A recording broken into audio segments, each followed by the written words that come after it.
I hate Meteoidvanias. Not because they're bad. Hollow Knight and Silksong, masterpieces. I hate them because they've convinced everyone that Anxiety is good design. Here's what nobody talks about. There are two types of explorers, and Meteoidvanias only work for one of them. The problem? Half of you don't even know which type you are. By the end of this video, you'll understand why you own 200 games but only play 3, why some players thrive on clearing the map while others burn out immediately, and why this explains way more than gaming. It explains how you make every major decision in your life.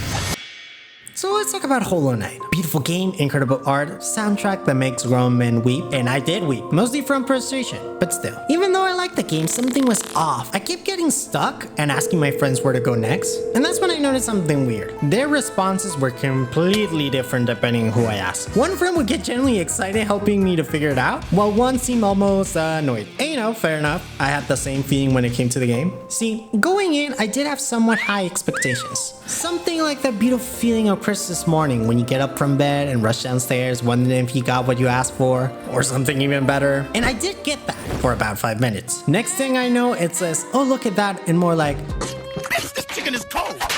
Because in Hollow Knight, every door, every hallway, everything that sort of stood out became homework. And you better remember that shit or you're screwed. Every play session was identical. Get excited, find new ability, then spend 20 minutes staring at the map like I'm deciding whether to text my ex 1 or 2 exclamation points. I loved everything else about the game, but this one thing made me realize something crucial. This isn't a Hollow Knight problem. There's a fundamental mismatch between game design and player times. But like I said, most people don't realize which type they are until it's too late. Now, before you crucify me, I get it. This is intentional. On purpose, as some would say. But there's actually a psychological concept that explains what was happening to me. There's this thing called analysis paralysis, which sounds fancy, but it's just when you stop exploring and start doing math. Instead of just wandering around and finding cool stuff, you're sitting there calculating which path is optimal. Every door becomes a fucking spreadsheet because apparently I'm treating Hollowness like it's TurboTax or some shit. But not bad. That's on me, right? And it's that concept that made me realize I wasn't experiencing exploration excitement. I was trapped in exploration anxiety. So naturally, when I started Silksong, I thought maybe they learned something from the first game. Maybe they'll handle this navigation thing better. They did not. Full disclosure, I haven't even finished Silksong yet, and it's all because of one thing. Rosaries. Which if you haven't played the game sounds like a religious experience, but trust me, it's more like, please let me save the game. It's been hours. Let me go to sleep. Let me go to sleep. Here's what changed. In Hollow Knight, some benches cost money, but most were free. In Silksong, basically all benches cost rosaries to unlock. And rosaries are way harder to find than regular GOS, turning every single save point into a strategic research decision. The game has me struggling not just with navigation, but with research management too. Dying isn't just a setback anymore, it's actively discouraging. Don't believe me? Minor spoilers ahead. And yes, I'm spoiling a game I haven't finished. That's how committed I am. Not only have benches turned into freaking anti-homeless architecture, and fine, as Hornet says, but why is there a bench that sucker punches you for absolutely no reason? Seriously, Team Cherry, what were you thinking? You know what players love? Getting attacked by furniture. To Team Cherry's credit, they did release an update to make the game more accessible. But even with those changes, why are we still dealing with these awful runbacks and that nightmare's bench? And I know, I sound like I'm unreasonable bitching about Silksong, but I'm not alone here. Real players are saying things like boring backtracking in a Meteoidvania. That's deeply upsetting.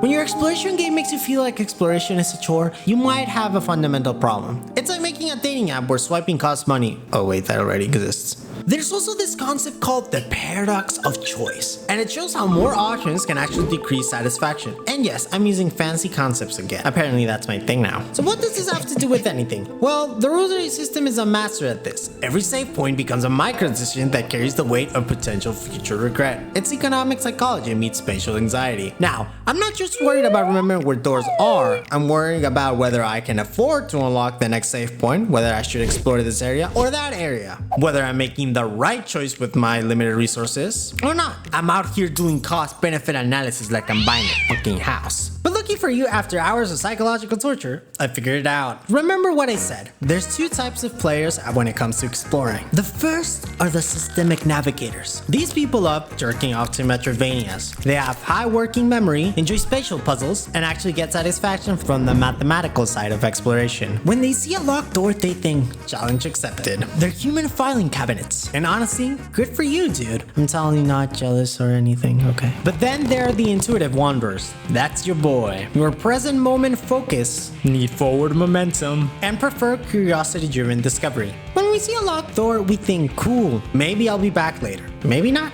Now, neither type is better than the other, but here's the crazy part. Gaming culture has convinced us that only one type is sophisticated. Here's how you know which type you are, and be honest with yourself. Do you check guides before exploring? Feel anxious about collectibles? Take notes while playing? Keep multiple save files just in case? Congratulations! You're a... nerd. You're a fucking nerd. Alternatively, do you ignore map markers? Skip optional content without guilt? Get bored when games make you backtrack? Start new games instead of finishing old ones? Welcome to Team Dribs, named after myself because... This also connects to something called intelligence versus effort praise. Something a smart lady named Carol Dweck figured out, where the way you were raised creates different approaches to uncertainty. Kids praised for being smart versus hardworking develop completely different relationships with challenge. But again, gaming culture has made one type more sophisticated or wrong. Gaming culture has normalized exploration anxiety as a proper way to engage. When did we decide that stressed out systematic tracking equals sophistication? Think about it. When's the last time someone said, I enjoy wandering aimlessly, and got praised for their approach? Instead, it's more, bro, you have to track everything or you're not really experienced in the game. Because apparently playing games wrong is like a thing you can do now. We've created this self-blame cycle. People think, I know Hollow Knight is amazing. What's wrong with me? Instead of, maybe the design doesn't fit my brain. It's like blaming yourself for not enjoying classical music when you clearly get all your music fulfillment from memes. It's sophistication pressure. If you can't appreciate something popular, the problem must be your taste, not compatibility. We're supposed to be human Swiss Army knives adapting to any design. Oh, sorry, I can't morph my brain chemistry to appreciate map staring, I guess. Imagine doing this with your food. You can't handle spicy food, you must not have a sophisticated palate. Sounds ridiculous, right? But somehow with games, it's like, oh, you don't enjoy backtracking for 6 hours? Clearly, you don't understand art. Lucky for you, there are games that actually understand different player types, and they're incredible. The difference is night and day, and understanding this difference might finally help you tackle that backlog that's been staring at you for years like a disappointed parent. Games that understand curiosity-driven exploration exist. Breath of the Wild, Outer Wilds, Journey, some other wild. They operate on completely different principles, and the difference is crucial. It's like the difference between a road trip and a scavenger hunt designed by that weird creepy kid that used to pick his nose. Now here's what makes it different, and it's not that they're just easier. In Breath of the Wild, you get the glider in the first 20 minutes. In Outer Wilds, your ship and suit are available immediately. These games front-load mobility because they understand that exploration tools should enable curiosity, not gatekeep it. Compare that to Silksong, where I spent hours searching for the gliding ability, thinking I naturally discovered like every other power-up. Turns out it's locked behind some random fetch quests I had no reason to prioritize. That's not difficulty. That's arbitrary roadblocking disguised as content. It's like hiding your car keys behind a math and calling it smart key technology. Good exploration games teach you through play, not through punishment. When you need something in Outer Wilds, the world naturally guides you there. When you need something in Silksong, you better hope you talk to the right NPC. Or next thing you know, you're spending your evening on Reddit asking,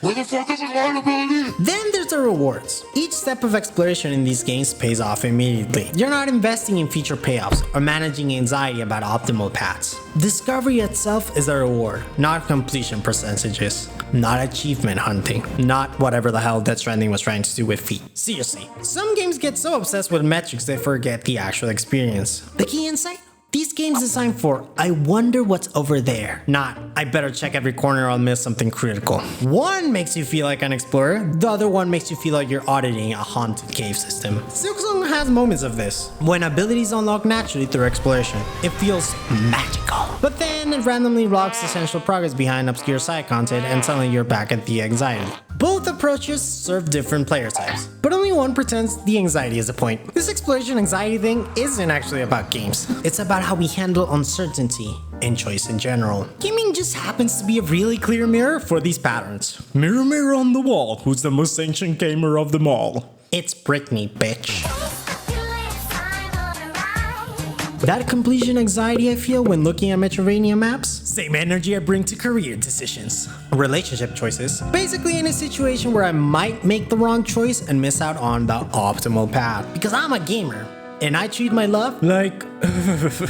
Remember that thing about intelligence versus effort praise? That whole smart kid versus hardworking kid thing sticks with you and changes how you face stuff as a grown-ass man. Some of us learn to avoid situations where we might not immediately excel. Others learn to embrace figuring things out. Gaming reveals these patterns in a safe space where the stakes are low, and once you recognize your type, you get to make a choice. Do you want to force yourself to enjoy experiences that trigger your anxiety in the name of sophistication? Or do you want to play Sonic 06? It's so cool! You know it's subjectively bad, but you don't care. Sonic goes brr, brr, brr. But this isn't really about games, so let me get personal with you. Like maybe you're the type who needs to know exactly what promotion you're getting and when. Or maybe you're like me and you just want to make pizzas until something more interesting comes along. Both are fine. But we've been told one is ambitious and the other one is you've given up on life. Or take dating. Maybe you need your romantic partner to literally spell out, I like you. Let's be exclusive now. Because you're about as good at reading hints as I am at finishing games. Or maybe you're one of those weirdos who enjoys the mysterious will they, won't they dance for months. Again, both totally valid. Hell, maybe you're into My Little Pony or collecting vintage spoons. Okay, that might be a little too weird. But the point is, forcing yourself to appreciate popular stuff just because that's what culture people do is like, why are we doing this to ourselves? But what if, and hear me out, what if trusting your gut reaction for your weird little brain is the more mature approach? What if this doesn't vibe with me is actually a perfectly valid reason to choose something else, instead of torturing yourself in the name of self-improvement? Revolutionary concept, I know. At the end of the day, gaming reveals preferences that apply far beyond entertainment choices. Whether you're a systemic navigator who thrives on comprehension coverage, or an intuitive wanderer who needs a curiosity-driven discovery, your exploration type is just information about how your brain works best. The framework isn't about changing yourself. It's about understanding yourself well enough to make compatible choices. You can trust your psychological responses while understanding that others have different needs. So here's my challenge. Try one exploration experience this week, gaming or life, driven purely by curiosity rather than obligation or social expectation. Maybe it's taking a different route home from work just to see what you notice. Maybe it's having a conversation without trying to steer it anywhere. Maybe it's accepting that you'll always have to pee in the middle of the night. The goal isn't to become a different type of explorer, it's to become an explorer who knows their own type and chooses experiences that actually bring joy instead of anxiety. Something that tremendously helped me was buying those custom pins from the in-game shop. And sorry if I ruined Hollow Knight for you, but if you actually like this sort of thing, you should definitely